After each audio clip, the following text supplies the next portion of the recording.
Tambay muna kami dito, Mars, sa may Blue House. Habang tumatambay nga kami, ay tinuturuan din yung kapatid kong babae kung paano mag-drive ng motor. Pero bago nga ang lahat, ay pakipindot yung follow dyan sa may account ko para tuloy-tuloy ang kwentuhan natin.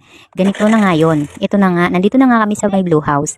Ako nga ay nag-drive na rin. Tapos yung kapatid kong babae, tinuturuan din ng kapatid kong lalaki. Sabi na nga nitong chikiting kong kasama na nasa likod ko, tita, ayusin mo kung ayaw mong masira ang buhay mo. Ay talaga ha, pinaalalahanan pa ako na ito. Madali lang naman mag-drive ng motor, mga kamars. Kung marunong kang mag-bike, madali ka rin matuto mag-motor kasi pag marunong ka mag-bike, naibabalance mo na yung katawan mo. Kaya ito na nga, medyo tumataas na nga ang dugo ng kapatid kong lalaki dito sa kapatid kong babae. Dahil nga, itong kapatid kong babae ay hindi ito marunong mag-bike kaya nahihirapan siya i-control yung katawan niya. Nagtatawanan nga kami kasi sabi niya ang bigat daw ng motor, hindi daw niya maikontrol. Ayan, medyo nai-stress na talaga itong kapatid kong lalaki. Ito rin ang kasama kong chikiting.